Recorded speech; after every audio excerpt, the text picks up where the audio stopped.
ये बात है ईयर 2006 की, जब दुनिया भर के बड़े बड़े साइंटिस्ट ने हमारे एटमॉस्फेयर में एक जहरीली गैस को डिटेक्ट किया, मीथेन गैस। ये नोटिस किया गया कि एटमॉस्फेयर में अचानक से मीथेन गैस बहुत ज्यादा बढ़ चुकी है और अभी तक बढ़ती जा रही है। मीथेन एक किस्म की नेचुरल गैस होती है जो अगर एटमॉस्फेयर में छोड़ दिया जाए तो वो जमीन को गर्म करती है। खुद को गर्म रखने के लिए ऊपर कंबल ओढ़ते हैं, इसी तरह मीथेन भी जमीन पर एक कंबल की तरह काम करती है। अंदर की गर्माइश अंदर ही रहती है और जमीन को और ज्यादा गर्म करती है। मीथेन गैस आम कार्बन डाइऑक्साइड से भी ज्यादा गर्म करने का काम करती है। 2006 में जब ये अचानक बढ़ने लगी तो साइंटिस्ट ने समझा कि शायद ये इंसानों की वजह से पैदा होने वाले पॉल्यूशन से बढ़ रही है, लेकिन जांच करने पर जो पता चला वो देखकर सब हैरान रह गए। यह एक बहुत बड़ा राज था जो हमारी जमीन अपने अंदर छुपाए बैठी थी। ये मीथेन गैस आखिर पैदा कैसे हुई और इसकी तादाद लगातार बढ़ क्यों रही है? साइंटिफिक कम्युनिटी ने किस तरह से मीथेन गैस को डिटेक्ट करती है और सबसे बढ़कर ये मीथेन गैस दुनिया के खत्म होने की निशानी है या फिर किसी बहुत बड़े क्लाइमेट शिफ्ट की इशारा? हेलो दोस्तों साइंटिफिक कम्युनिटी ये बात पहले से जानती थी कि एटमॉस्फेयर में मीथेन का स्पाइक आम तौर पर हर 1 लाख साल में एक बार आता है और इसकी जानकारी ऐसे पता चलती है कि एंटार्क्टिका और ग्रीनलैंड जैसे बर्फानी इलाकों में ड्रिलिंग करके बर्फ निकाली जाती है, जिसे आइस कोर कहते हैं। मान ले हर साल एंटार्क्टिका में 1 मीटर बर्फ पड़ती है। इस बर्फ में एटमॉस्फेयर की हवा भी ट्रैप हो जाती है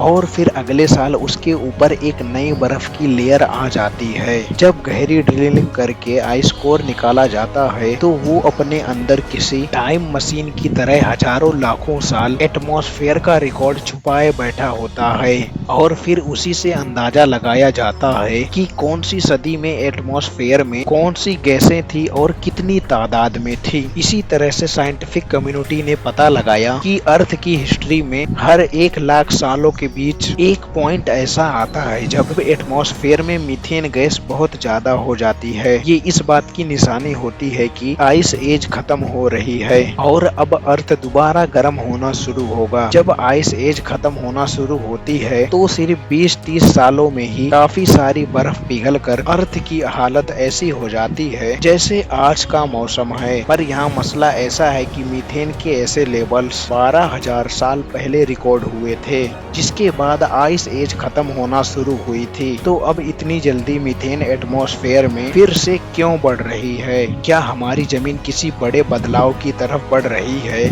या फिर ये कोई नया खतरा है? इस राज को समझने के लिए हमें जमीन की हिस्ट्री देखनी होगी। हम इस वक्त अर्थ के एक ऐसे दौर में हैं जिसे क्वाटरनरी पीरियड कहते हैं। यह पीरियड आज से करीब 25 लाख साल पहले शुरू हुआ था और आज तक चल रहा है। इस क्वाटरनरी पीरियड के 2 हिस्से हैं। पहला हिस्सा था प्लेइस्टोसीन इपॉक, जो करीब 25 लाख साल पहले से शुरू होकर 12,000 साल पहले तक चलता रहा। इस दौर में जमीन पर बार बार आइस एजेस आने लगी, जिसमें जमीन का बहुत बड़ा हिस्सा बर्फ से ढक जाता।